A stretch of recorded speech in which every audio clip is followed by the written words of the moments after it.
Hello everyone, welcome back to my channel IELTS Groomers by Urvashi Chopra. Today we'll be discussing the most recent topic for the IELTS Q card, and I'll be sharing the topic in the English and Hindi as well. Like many students wanted me to give a Hindi explanation for all those details which I share with you in English. So I'll be translating it in the Hindi and you may note all those important points. So let's move on to the cue card. The cue card is about describe a place you visited where the air was polluted. हमने अब उस Q card के बारे में बताना है जहां पे आप कोई ऐसी जगह पे गए जहां आपको एयर का पोल्यूशन लेवल बहुत ज्यादा देखने को मिला. And we have the sub questions as well. So where is the place, जगह कहाँ पे है, तो आपके माइंड में फटाफट से स्ट्राइक होना चाहिए बिकॉज वहां पे 1 मिनट का ही टाइम होता है. तो आपको फटाफट से पहले अपने दिमाग में वो जगह का नाम सोचना है. It can be any place where you have face the pollution, कोई भी ऐसी जगह जहां पे आपने पोल्यूशन को फेस किया था. व्हेन यू विजिटेड, और आप वहां पे कब गए थे. ठीक है, आप वहां पे अपने क्यू कार्ड में ये शेयर करोगे जगह का नाम, वहां पे जाने का क्या आपका कारण था, या आप वो बता सकते हो कि आप उस जगह पे कब गए थे, क्या कारण था, वो भी आप बता सकते हो. फिर उसके बाद है third point is why was the air not good, कि वहां की आपको हवा क्यों नहीं, मतलब आपको लगा कि वहां पे एयर क्यों नहीं, उसके रीजंस क्या थे कि एयर जो है वहां पे अच्छी नहीं है, उसके क्या कारण है. They are asking you why the air is not good. So here you define a detailed reason for, कि एक अच्छी एक्सप्लेनेशन चाहिए आपके एग्जामिनर को कि आपको ऐसा क्यों लगता है, कि क्या कारण है कि वहां की हवा अच्छी नहीं है. And explain how you felt about the place. और आखिरी में आपको एक्सप्लेन करना है कि आपको उस जगह के बारे में कैसा लगा. जो आपका फर्स्ट ओपन करते हो और जो आपका लास्ट जो आपका क्वेश्चन होता है वो सबसे ज्यादा इंपॉर्टेंट होते हैं. बच्चे पूछते हैं कि मैम क्यों इंपॉर्टेंट होते हैं, क्योंकि जब आप ओपन करते हो कोई क्यू कार्ड को, यहाँ पे आपकी स्टोरी जो आप डिफाइन कर रहे हो उसके एनालिसिस देखे जाते हैं कि क्या आपकी स्टोरी एकदम सही बिल्ट हुई है, फिट इन हो रही है टास्क के साथ कि नहीं. और जो एंडिंग है वो भी क्यों इंपॉर्टेंट है, क्योंकि आपके टाइम को वो कवर करती है. You need to speak for 2 minutes in front of your examiner in your IELTS speaking. Either it's IELTS academic or it's general. So in academics IELTS also the time limit is same, that you need to think about 1 minute about the cue card and you need to speak for 2 minutes.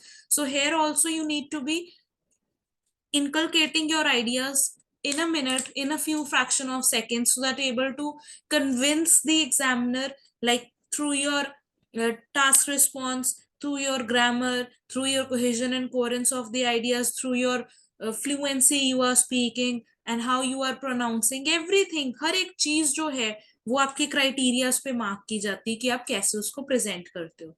So let's move on to the cue card first. अब ये मेरा answer है, आप कोई भी situation के हिसाब से आंसर को इलैबोरेट कर सकते हो, right. So visiting new Delhi was a jarring experience. So jarring experience means very shocking experience, जब आप कोई हैरान हो जाते हो. So we call it jarring experience for me, and that's a vocabulary word. You can also write it down in your notes ताकि आप आने वाले क्यू कार्ड्स में इसको यूज कर पाओ. As I had never encountered air pollution on a large scale before. मेरे लिए ये बहुत ज्यादा कहता है शॉकिंग एक्सपीरियंस था, क्योंकि मुझे इतना ज्यादा एयर पोल्यूशन जो है इतने बड़े स्केल के ऊपर पहली दफा देखने को मिला है. मुझे ऐसा कभी फेस ही नहीं हुआ. The air was thick and heavy. जो हवा थी वो इतनी ज्यादा थिक थी, मोटी थी और हैवी थी कि मैं बहुत डिफिकल्टी से सांस ले पा रहा था. And it was difficult to breathe deeply without feeling a sense of discomfort. और इतना ज्यादा मुझे वहां पे डिस्कम्फर्ट फील हो रहा था. I also noticed that many people in the city wore masks to protect themselves from the pollution. मैंने ये तक नोटिस किया कि जो लोग हैं उन्होंने मास्क पहने हुए हैं अपने मुंह पे, अपने आप को पोल्यूशन से प्रोटेक्ट करने के लिए. And I saw numerous air purifiers being sold in stores and marketed to tourist. और मैंने ये भी देखा कि वहां पे कितने सारे जो एयर प्यूरिफायर्स हैं वो बेचे जा रहे हैं स्टोर्स के ऊपर, और किनको बेचे जा रहे हैं, जो टूरिस्ट मार्केट्स में आते हैं उनको बेचे जा रहे हैं. तो मैं इस चीज को भी देख के काफी हैरान था, वो कहता है। Despite of the air quality, ऐसी एयर क्वालिटी होने के बावजूद भी, I was struck by the resilience of the people living in the new Delhi.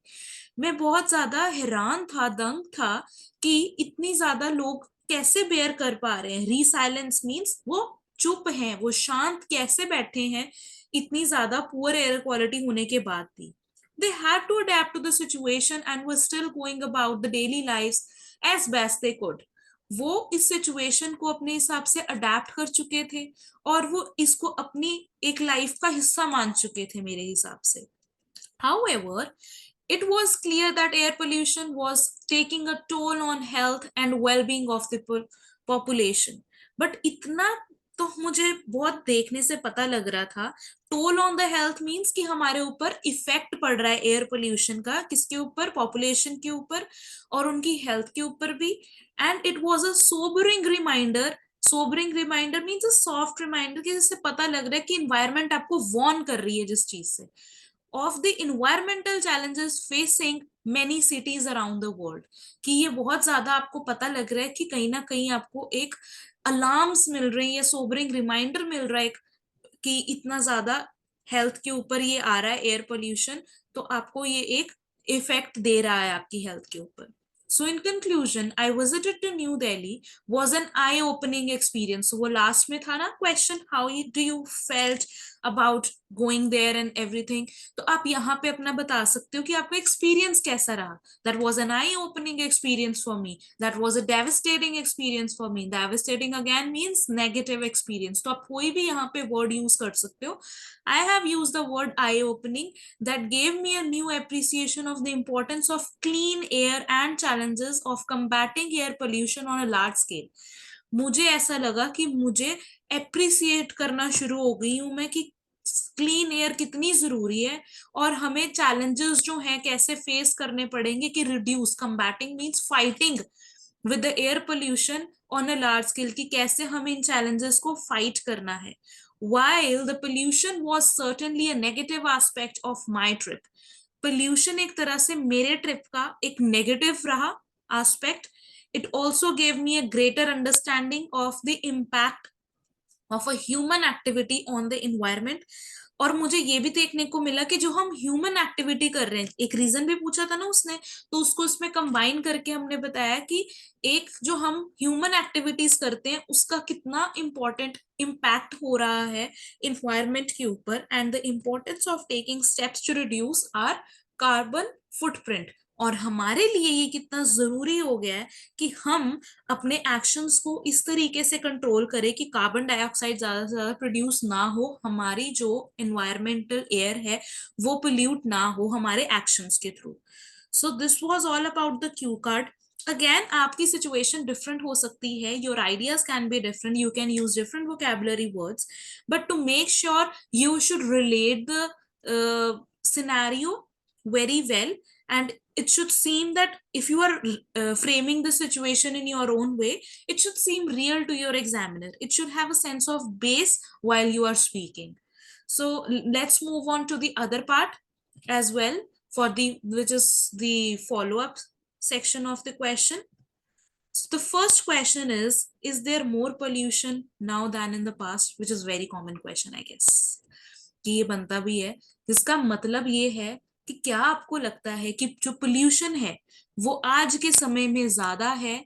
अगर आप प्रीवियस पास्ट को देखते हो, अगर आप पीछे के सालों में आप कंपेयर करते हो, तो आज के टाइम पे क्या आपको लगता है पोल्यूशन ज्यादा है? तो यहाँ पे स्टूडेंट्स क्या करते हैं? Yes, I think pollution is more then in the past, which is wrong. Here the examiner wants to ask you a detailed explanation for the reason. If you're saying yes, then give a reason. If you're saying no, then also give a reason. You need to state your yes or no and support it with a reasoning that why you are saying yes or no. Like here I have proven the answer with an evidence that yes, there is evidence to suggest that there is a more pollution than in the past, कि हाँ जो pollution है वो ज्यादा है, evidence है मेरे पास ऐसा, particularly due to industrialisation. Industries इतनी ज्यादा हो चुकी है, अर्बनाइजेशन मींस पॉपुलेशन इतनी ज्यादा हो चुकी है, लोग इतने ज्यादा हो रहे हैं, increase in the global population, the burning of the fossil fuels and production of waste and emission from the transportation industry and agriculture are all contributing factors to the global pollution levels. कहता है कि यहाँ पे बहुत सारे कारण है जिसके करके पोल्यूशन हो रहे हैं. अगर आप बात करो कि ट्रांसपोर्टेशन जो है, व्हीकल्स जो होते हैं, उनसे आप पोल्यूशन जो होते हो वो देखते हो. कितने सारे वेस्ट मटेरियल जो है, फॉसिल फ्यूल्स को लोग बर्न कर देते हैं जाके, उनके करके जो प्लास्टिक बर्न होता है उसके करके पोल्यूशन होता है, एग्रीकल्चर के करके पोल्यूशन होता है. तो ये सारी जो चीजें हैं कॉम्प्रोमाइज करती हैं, पोल्यूशन का कारण बनती हैं. तो इस करके आजकल में इंडस्ट्रियलाइजेशन, अर्बनाइजेशन, पॉपुलेशन इतनी ज्यादा हो गई है. तो इसीलिए पास्ट में चीजें कम थी, तो इसलिए आज के टाइम में पोल्यूशन जो है वो ज्यादा हो गया है. Next, our next question is, in what ways can air pollution be reduced effectively? क्या ऐसे कारण है जिससे जो एयर पोल्यूशन है हमारा वो कम हो गया है, इफेक्टिवली कम हो गया है? ऐसे क्या क्या कारण है जिससे आपको देखने को लगता है कि हाँ, जो एयर पोल्यूशन है वो रिड्यूस हो गया है, कम हो गया है, तो कि जिससे हम कम कर सकते हैं उसको effectively? Several effective ways to reduce air pollution include, कहते बहुत सारे तरीके हैं ऐसे जिससे आप इंक्लूड कर सकते हो जिससे एयर पोल्यूशन कम हो. पहला है जैसे transition to the renewable energy sources, हम वो वाले रिसोर्सेज यूज करें जिससे पोल्यूशन ना हो. रिन्यूएबल मतलब हम बार बार उनको चीजों को यूज कर करके, जैसे सोलर एनर्जी है, उसको आप अगर अपने घर पे सोलर पैनल्स लगा लेते हो तो वो उस एनर्जी से कोई नुकसान नहीं है. प्रमोटिंग एनर्जी एफिशिएंसी, अच्छी तरह से एनर्जी को आप यूज करो. Increasing use of public transportation usages, अगर हर कोई अपनी गाड़ियां छोड़ के पब्लिक बसेस में ट्रैवल करेगा तो उससे भी पोल्यूशन कम होगा. Implementing stricter emission standards for the vehicles, अगर आप अपना पोल्यूशन चेक करवाते रहते हो, जैसे व्हीकल्स का सारे स्टैंडर्ड्स फॉलो करते हो और वेस्ट मैनेजमेंट की प्रैक्टिसेस को भी फॉलो करते हो, तो इन सब कारणों से जो आपका पोल्यूशन है, एयर पोल्यूशन, वो कम हो सकता है. एडिशनली और एक चीज आप कर सकते हो कि individual action such as reducing single use plastic, कि अगर आप प्लास्टिक का यूज कम कर दो जो कि सिर्फ एक बार यूज होता है. Consuming a plant based diet, अगर आप प्लांट बेस्ड डाइट को खाना शुरू कर दें, and utilising sustainable transportation options can also contribute in reducing the air pollution. ये भी एक चीज है, ये भी फैक्टर्स हैं जिनके करने से आप जो पोल्यूशन है उसको कंट्रोल कर सकते हो. So our next question is, do you think cities is cleaner or dirtier than the countryside? अब यहाँ पे बच्चे पूछते हैं मैम कंट्री साइड क्या होता है? Countryside is the village area that we are talking about. तो कंट्री साइड क्या कहते हैं कि ज्यादा क्लीनर है. Do you think cities cleaner? क्या आपको लगता है कि जो सिटीज है वो ज्यादा क्लीनर है विलेजेस से? और अगर आपको ऐसा लगता है तो क्यों लगता है? तो आपके मायने में क्या सिटीज ज्यादा साफ होती हैं? तो वैसे अगर देखा जाए तो आंसर में भी है, in general cities tend to be dirtier. जो सिटीज हैं वो आज के टाइम में गंदी हैं, डर्टियर हैं कंट्री साइड से. मतलब ऐसे गंदी वाला गंदी नहीं, बट एक पोल्यूशन के वे से भी देखा जाए तो वो उस चीज में ज्यादा जो वो है खराब हो गई है सिटीज कंट्री साइड से, due to their higher population density. एक तो पॉपुलेशन इतनी ज्यादा हो गई है, डेंसिटी मतलब उनकी संख्या पॉपुलेशन की, and greater levels of human activity. और जो ह्यूमन एक्टिविटी है कि हर एक कोई अपनी कार चाहिए पर्सनल, तो वो चीजें भी ज्यादातर हो रही है. इसके करके जो हमारी ह्यूमन एक्टिविटी है वो ज्यादातर हो रही है, उनके करके भी पोल्यूशन जो है वो ज्यादा है सिटीज में. Urban areas have more vehicle factories and other sources of pollution. जो अर्बन एरियाज है उनके पास ज्यादा सोर्सेज हैं, सोर्स मतलब जरिए हैं जिनसे पोल्यूशन ज्यादा बनता है. व्हीकल ज्यादा है, फैक्ट्रीज ज्यादा है, बहुत सारे अदर सोर्सेज हैं ज्यादा जो कि नेगेटिवली इंपैक्ट करते हैं किसको? एयर, वाटर एंड सॉइल को. However, this is not always the case. But कहता है कि हमेशा ऐसा नहीं होता. एज सर्टेन रूरल एरियाज में ऑल्सो एक्सपीरियंस पोल्यूशन. कुछ ऐसे रूरल एरियाज, विलेज एरियाज भी होंगे जहाँ पे पोल्यूशन होता होगा. कैसे? एग्रीकल्चरल प्रैक्टिसेस से, इंडस्ट्रियल एक्टिविटीज से वहां पे पोल्यूशन हो सकता है. अल्टीमेटली वो कहता है कि फिर भी अगर हम देखें, the cleanliness of the city और countryside depends on various factors and can vary from one location to another. But अगर हम इन ओवरऑल देखें तो हाँ, जो क्लेanliness है, जो साफ सफाई है एक सिटी की या फिर एक कंट्री साइड की, वो डिपेंड करती है बहुत सारे फैक्टर्स के ऊपर जो कि ग्रेटली करते हैं वेरी एक लोकेशन से दूसरी लोकेशन पर. अब हमारा एक लास्ट क्वेश्चन है कि what can factories and power plants do to reduce the pollutants? क्या क्या कर सकते हैं हमारी जो फैक्ट्रीज हैं या जो हमारे पावर प्लांट्स हैं, जो सोलर पैनल्स है, जो पावर प्लांट्स होते हैं, तो वो क्या कर सकते हैं, वो क्या ऐसे स्टेप्स ले सकते हैं जिनसे हमारा पोल्यूशन जो है वो रिड्यूस हो, कम से कम पोल्यूशन हो? तो वो क्या कर सकते हैं इस केस में? Factories and power plants can take several measures to reduce pollutants.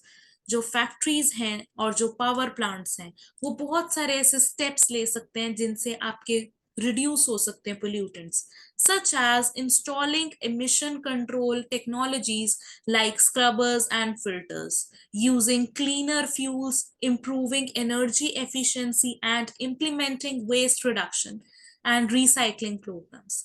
तो अब इनमें हमें क्या देखने को मिल रहा है कि अगर हम इंस्टॉल करें, मतलब लगाएं, वो ऐसी चीजें, ऐसी टेक्नोलॉजीज जिनसे पोल्यूशन कम हो, जैसे कि स्क्रबर्स और फिल्टर्स हो गए, ठीक है, ये सभी चीजें, फिल्टर्स जो होते हैं वो पोल्यूशन कंट्रोल करते हैं।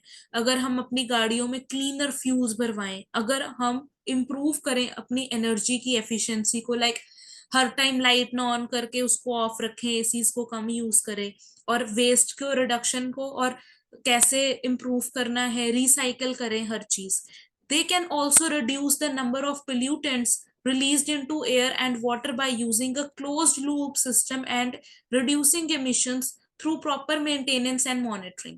अगर वो प्रॉपर मेंटेनेंस, जो फैक्ट्रीज वगैरह हैं वो अगर मेंटेन रखें, एक ध्यान देते रहें कि इन्वायरमेंट खराब तो नहीं हो रहा, कुछ स्टेप्स लेके, तो उससे भी इन जो पोल्यूशन है वो कम हो सकता है एयर का। और लास्टली कहता है कि additionally increasing transparency and accountability through regular reporting and public communications can also foster a culture of environmental responsibility and encourage further reduction in pollution। a तो इसमें और क्या बता रहा है वो कि जो इन्वायरमेंट में और ज्यादा पोल्यूशन जो है वो कैसे कम किया जा सकता है, अगर हम उसकी एक रेगुलर रिपोर्ट बनाएं, पब्लिक के साथ कम्युनिकेट करें कि यहाँ यहाँ पे अभी जो पोल्यूशन है वो कम हो रहा है, या यहाँ यहाँ पे इन चीजों पे हमें और ज्यादा ध्यान देना पड़ेगा, तो उसकी अगर हम रेगुलर रिपोर्ट और कम्युनिकेशन रखें तब भी हम एक अपने इन्वायरमेंट को प्रोटेक्ट कर सकते हैं। So here comes to the end of our video. If you really like it, don't forget to like and share it with your friends as much as you can. And if you are new to my channel, please subscribe my channel IELTS Rumors. Thank you for watching.